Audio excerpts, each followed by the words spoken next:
तो अमित शाह का है ना एक वीडियो जो जब तक वायरल होता रहता है, देखा ही होगा आपने, शायद नहीं देखा होगा, दिखा देते हैं ये वाला। युवाओं ने ऐसी हिम्मत क्यों करी उसी सीट पर ये टीवी वाले भाई, ये सफेद कपड़ा,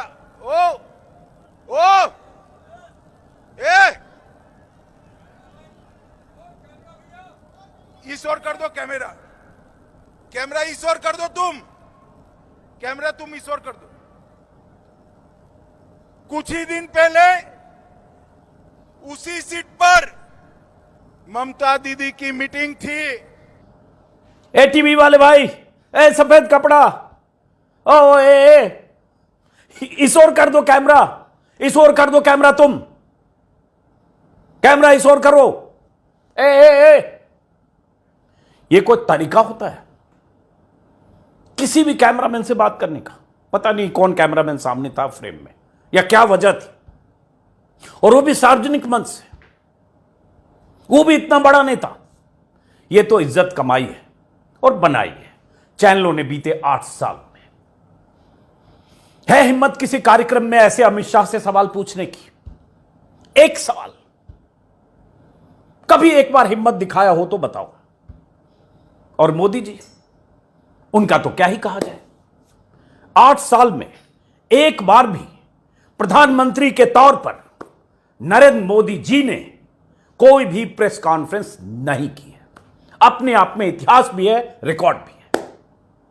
हां, वैसे प्रेस कॉन्फ्रेंस से याद आया, मई 2019 में आखिरी दौर के चुनाव वोटिंग के 2 दिन पहले पीएम मोदी बीजेपी अध्यक्ष अमित शाह, तब अध्यक्ष थे, अभी गृह मंत्री थे, उनके साथ पहली बार मीडिया के सामने आए तो जरूर थे, लेकिन अपने 15 मिनट के भाषण के बाद मोदी ने किसी सवाल का जवाब देना जरूरी नहीं समझा।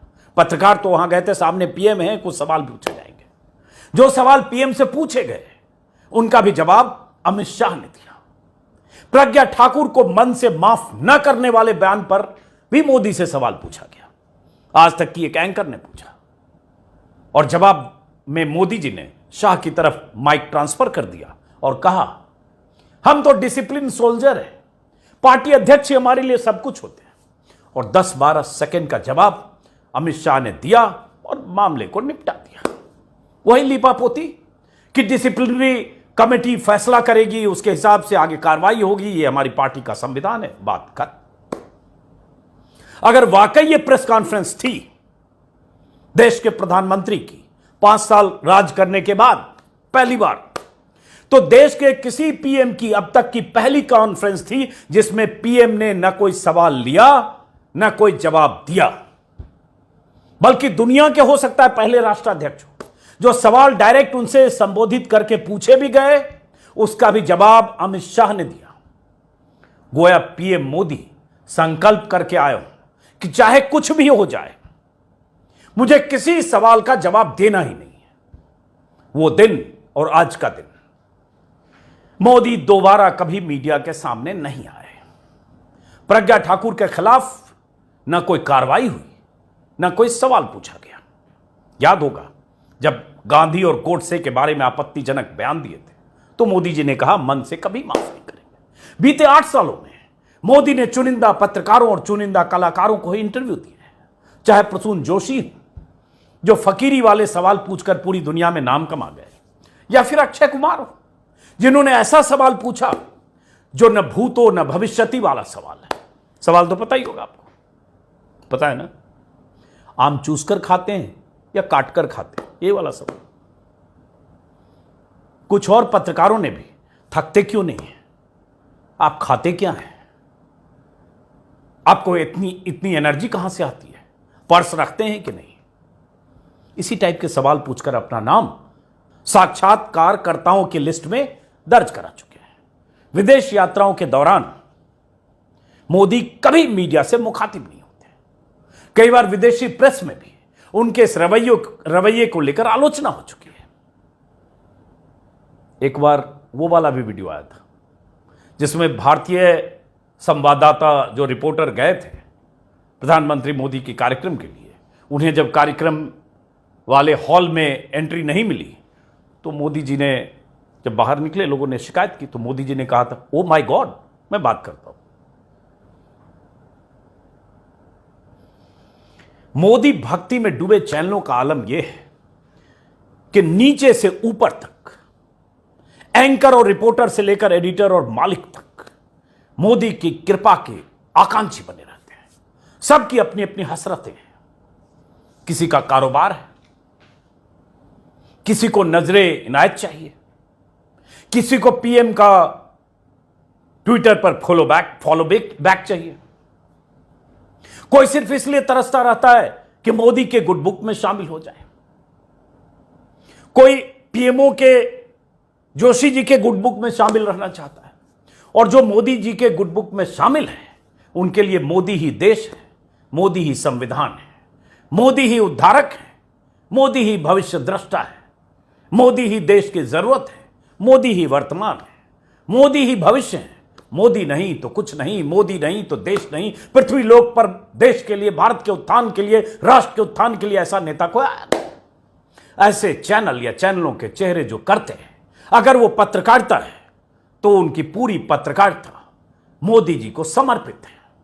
ये तमाम चैनल्स राहुल गांधी समेत विपक्ष के तमाम नेताओं के खिलाफ मुहिम चलाते हैं, गैर बीजेपी नेताओं के खिलाफ एजेंडा चलाते हैं, उनकी घेराबंदी करते हैं, कई बार फर्जी और मनगढ़ंत खबरें भी चलाते हैं, कई बार सत्ता में बैठे अपने आकाओं को खुश करने के लिए बीजेपी की तरफ से प्लांटेड खबरें चलाते हैं।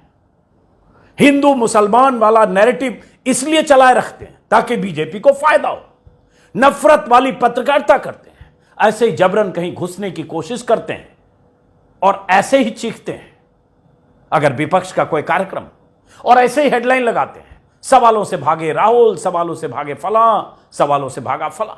जो देश चला रहा है, जिसने देश को हसीन सपने दिखाए हैं, जिसके अधूरे और कभी ना पूरा होने वाले वादों की लंबी लिस्ट है, जो कभी प्रेस का सामना नहीं करते, जो कभी सवालों के दायरे में नहीं आते, उनके लिए आपका कोई सवाल नहीं है। और नहीं तो मोदी जी के पुराने बयानों से पैदा हुए कुछ सवाल ही पूछकर दिखा दीजिए।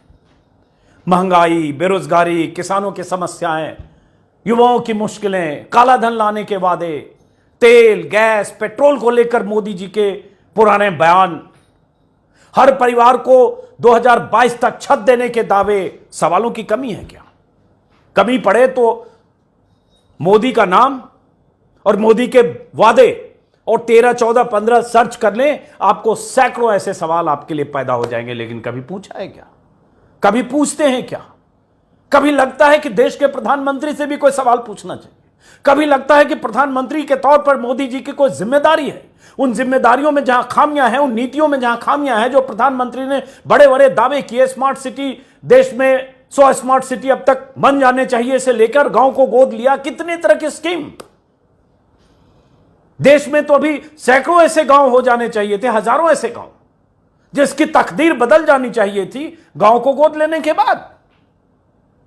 एक भी घर, एक भी आदमी इस देश में ऐसा नहीं होना चाहिए था जिसके माथे पर पक्का मकान ना होता। एक भी किसान ऐसा नहीं होना चाहिए था जिसकी आमदनी दोगुनी नहीं होती।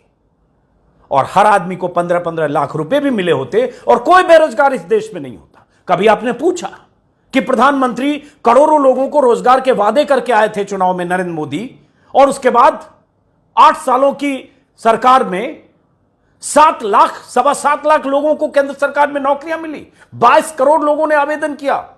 8 साल में 7 लाख, 7.25 लाख, साल में 1 लाख भी नहीं। कभी पूछा?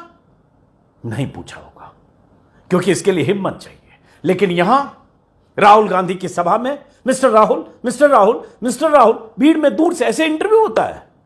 हम लोगों ने भी पत्रकारिता की है, देखा है, ऐसे इंटरव्यू नहीं होता। और आपने पूछा, उन्होंने जवाब नहीं दिया, चलो ये भी सही है, इसमें भी एक बार की मान लूं कि गलत नहीं है, आपने पूछने की कोशिश की।